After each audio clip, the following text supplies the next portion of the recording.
दोस्तों नमस्ते, सिटी विलास लाइव में मैं चंदन नारायण आपका स्वागत करता हूं। दोस्तों आज बात करते हैं उल्लासनगर से लगकर एक ऐसे हाउसिंग प्रोजेक्ट से जिससे विवादों का पुराना नाता रहा है।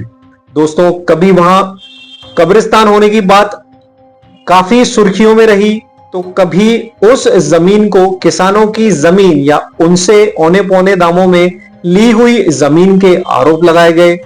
तो अब उसी प्रोजेक्ट के बगल में एक घाट का जो निर्माण किया जा रहा है, अब उसका विवाद जो है वो चरम पर है।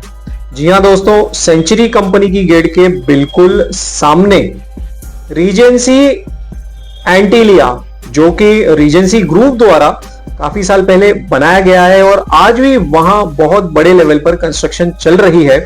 दोस्तों बैकड्रॉप में आप देख सकते होंगे कि काफी अच्छे तरीके से रीजेंसी एंटीलिया और उससे लगी हुई बिल्डिंग्स जो है उसका निर्माण किया गया है। हर चीज की सुख सुविधा वहां पर आपको जरूर मिलेगी। 60 से 70 लाख के फ्लैट से लेकर 3.5 से 4 करोड़ के ड्यूप्लेक्स भी आपको वहां पर अवेलेबल हैं।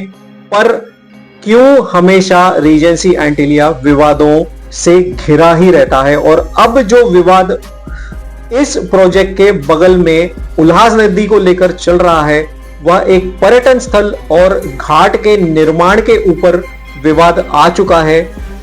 आइए आपको इस घाट के दर्शन भी कराते हैं, उल्हास नदी के बारे में भी कुछ जानकारी देते हैं और क्यों इस घाट को, जो कि उल्लासनगर के आमदार कुमार एलानी जी का ड्रीम प्रोजेक्ट बताया जाता है, आखिर क्या विवाद उस पर आ चुका है। आइए दोस्तों देखते हैं। दोस्तों रीजेंसी एंटीलिया के प्रोजेक्ट के बिल्कुल बगल से उल्हास नदी की बहुत बड़ी धारा जो है वो बहती है।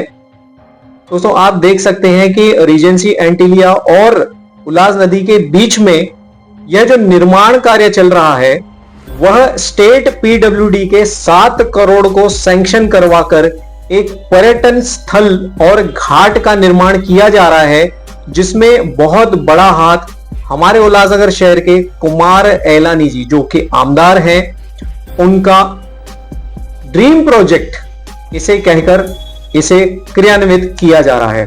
दोस्तों अगर पुराने लोगों से पूछें तो यह जो नदी का मुहाना है, यहां पर बहुत बड़े बड़े पेड़ हुआ करते थे, जिन्हें काफी बड़ी कटाई करके खत्म कर दिया गया।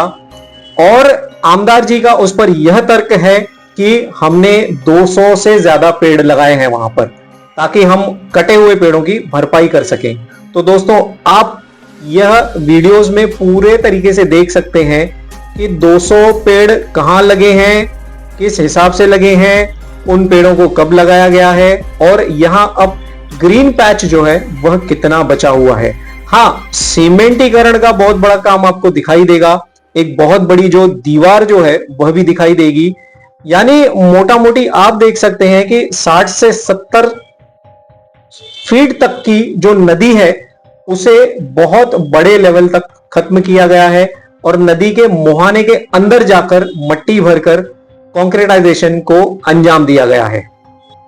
दोस्तों आरोपों का बाजार गर्म है कि आमदार श्री कुमार एलानी जी ने अपने बिल्डर दोस्तों व वहां के रहवासियों को एक अलग ही फीलिंग देने के लिए और एक पर्यटन स्थल जिसका फायदा कहीं ना कहीं रीजेंसी ग्रुप वालों को और वहां के रहवासियों को हो सकता है, इसीलिए इस घाट का निर्माण करवाया जा रहा है। यह सुर्खियां शहर भर में काफी चर्चा का केंद्र बनी हुई है। अब पर्यावरण की दृष्टि से हम देखते हैं तो उल्हास नदी, जो कि पानी की पूर्ति करती है उल्लासनगर, अंबरनाथ, कल्याण और अगल बगल के सैकड़ों गांवों को, तो उस नदी का मॉनसून के समय पे आप अगर वेग देखेंगे तो एक विकराल नदी आपको नजर आएगी। क्योंकि जब नदी उफान पर होती है तो अपने आसपास के कई जो क्षेत्र हैं वहां बाढ़ की स्थिति आ जाती है। अब प्रकृति या नदियों की जो धारा है, अगर आप उसके अंदर जाकर इस तरीके की दीवारें लगाएंगे या अपनी सुख सुविधा के लिए कोई पर्यटन स्थल या घाट को बांधने की कोशिश करेंगे, तो प्रकृति कभी ना कभी इसकी जवाबदेही आपसे जरूर मांगेगी। और दोस्तों उसके अलावा जब से इस घाट का निर्माण कार्य शुरू हुआ है तब से वहां आप देखेंगे तो अप्राकृतिक जो गतिविधियां हैं या शराबी तत्व के जो लोग हैं या जिन्हें ऐश इशरत करनी है उन लोगों की बहुतायत तकरीबन 7 से 8 बजे रात के बाद में आपको देखने को मिल जाएंगी, जो कि आगे चलकर अपराधी गतिविधियों में तब्दील हो सकती हैं। यानी कि जहां हम सुविधाओं की बात कर रहे हैं वहां हम अपराध को बढ़ावा भी दे रहे हैं और उसकी जो आला जगह हैं वह भी निर्माण करने की कोशिश कर रहे हैं। दोस्तों आप देख सकते हैं कि यह जो नदी के बीचों बीच दीवार बांधी गई है वह घाट की दीवार है, ताकि उस तरफ नदी का पानी इस तरफ से नहीं आ सके। तो जब नदी अपने उफान पर होगी तो इसका खामियाजा उस तरफ के गांवों को भुगतना पड़ेगा, यह बात तो पूरी तरह से स्पष्ट है।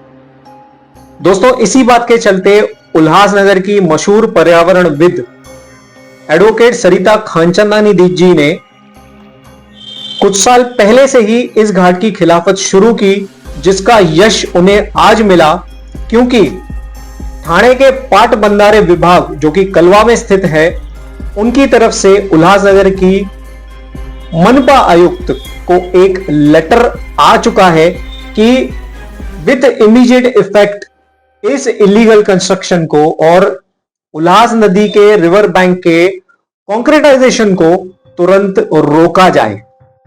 तो आपको बता दें कि इस घाट का जो टेंडर है वह जय भारत कंस्ट्रक्शन के नाम उन्हें काम करने के लिए दिया गया है, जिसका टेंडर अमाउंट है 3,77,00,000। और दोस्तों इस पूरे प्रोजेक्ट की कॉस्टिंग है वो तकरीबन 7 करोड़ के आसपास बताई गई है। शायद उसमें और अमाउंट बढ़ने के चांसेस हैं।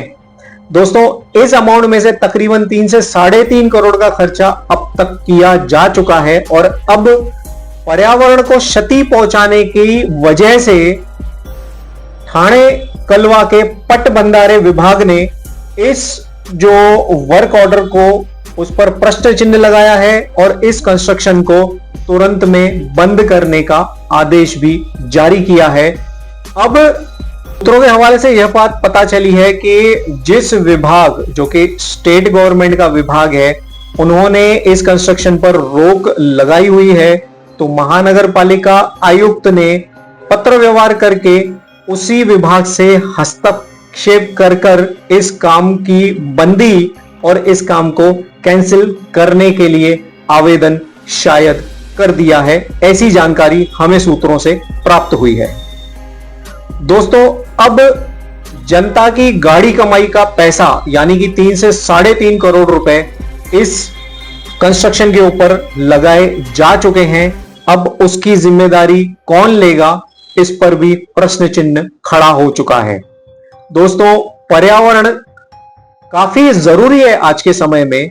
अगर नदियों के मुखों को इस तरीके से बांधा जाएगा तो क्या प्रकृति इसकी जवाबदेही लेने के लिए अपना विकराल रूप आसपास के क्षेत्रों में नहीं दिखाई देगी?